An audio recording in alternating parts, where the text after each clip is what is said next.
اعوذ باللہ من الشیطان الرجیم بسم اللہ الرحمن الرحیم لن تنالوا البر حتى تنفقوا مما تحبون وما تنفقوا من شيء فإن اللہ به علیم۔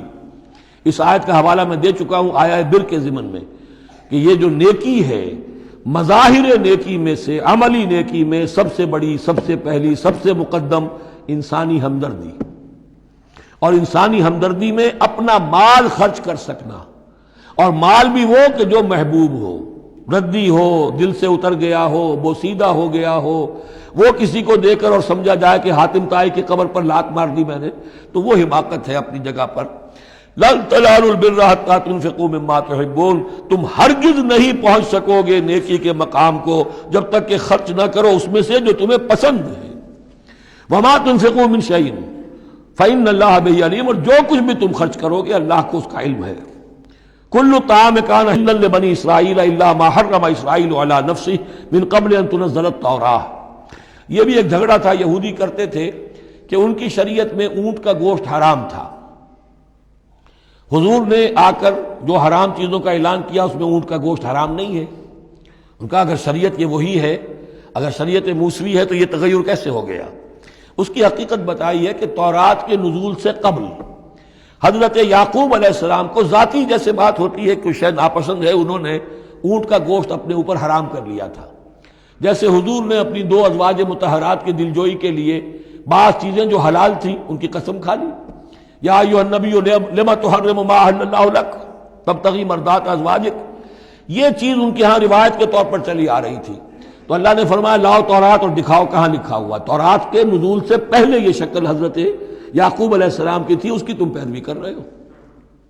تو کھانے پینے کی وہ چیزیں جو اسلام نے حلال کی ہیں، کل طعام کان حلا لبنی اسرائیل، وہ بنی اسرائیل کے لیے بھی حلال تھی، الا ما حرم اسرائیل علی نفسہ، سوائے ان چیزوں کے کہ جنہیں حرام ٹھہرا لیا تھا اسرائیل، اسرائیل سے مراد حضرت یعقوب اللہ کے بندے عبداللہ، علی نفسہ ہی، اپنی جان پر، من قبل ان تنزل التوراۃ، اس سے پہلے کہ تورات نازل ہو۔ اس لیے کہ یہ تو 300-400-500 سال کا فصل ہے حضرت یعقوب میں اور نزول تورات میں۔ قل فاتوا بالتوراۃ فاتلوها، اے نبی ان سے کہیے تم جو اعتراض ہم پر کر رہے ہو تو لاؤ تورات اور پڑھو اور دکھاؤ، ان کنتم صادقین، اگر تم سچے ہو۔ شریعت تورات کے اندر کہیں بھی اونٹ کے گوشت کی حرمت نہیں ہے۔ فمن افترى على الله الكذب من بعد ذلك فاولئك هم الظالمون، اور جو لوگ اس کے بعد بھی اللہ کی طرف جھوٹ منسوب کرتے رہے تو یہ لوگ ظالم ہیں۔ اب ان سے کیا آدمی گفتگو کرے؟ قل صدق اللہ، کہہ دیجئے اللہ نے جو کچھ کہا صحیح فرمایا۔ فاتبعوا ملت ابراہیم حنیفا، بس پیروی کرو ملت ابراہیم کی جو یکسو تھے یا یکسو ہو کر، یہ حنیفہ کا لفظ دونوں طرف جا سکتا ہے، ابراہیم کی صفت یا حال حنیفہ، اور یہ اتباع کا حال بھی ہو سکتا ہے۔ فاتبعوا ملت ابراہیم حنیفا، یکسو ہو کر، بعد کی تمام تقسیمات سے بلندتر ہو کر جو ابراہیم کا طریقہ ہے اس کی پیروی کرو۔ وما کان من المشرکین، اور مشرکین میں سے نہیں تھے۔ ان اول بیت وضع للناس للذی بمکہ، یقیناً پہلا گھر جو لوگوں کے لیے بنایا گیا اللہ کی عبادت کے لیے وہ وہی ہے جو بکہ میں ہے۔ بکہ اور مکہ یہ دو در حقیقت ایک ہی لفظ کے لیے دو پروننسیشن سے۔ ان اول بیت وضع للناس للذی ببکہ مبارکا وہدی للعالمین، برکت والا ہے اور تمام جہان والوں کے لیے ہدایت کا ذریعہ ہے۔ فیہ آیات بینات المقام ابراہیم، اس میں آیات بینات ہیں۔ ترتیب دیکھ لیجئے، وہاں کے 4 رکوع جو تھے ان میں پہلے اس کا ذکر ہوا تھا، پھر باقی ساری گفتگو تھی۔ یہاں ترتیب الٹ گئی ہے، ساری گفتگو کے بعد اب آخر میں یہ حصہ جو ہے تیسرا اس کا وہ ختم ہو رہا ہے، اس نصف اول کا، اور آخر میں تذکرہ حضرت ابراہیم کا ہے۔ مضامین وہی ہیں، ترتیب بدل گئی ہے۔ فی آیات بینات، اس میں تو بڑی روشن نشانیاں موجود ہیں۔ مقام ابراہیم، جیسے مقام ابراہیم، ومن دخلہ کان آمنا، اور جو بھی اس میں داخل ہو جاتا ہے امن میں آ جاتا ہے۔ بدترین پورے عرب کے اندر خوریزی ہوتی تھی، لیکن حرم میں اپنے باپ کے قاتل کو بھی اگر دیکھ لیتے تھے تو کچھ نہیں کہتے تھے۔ یہ ایسی روایت اس حرم کی رہی ہے اور آج تک ہے اللہ کے فضل و کرم سے کہ وہاں پر امن ہی امن ہے، دار الامن۔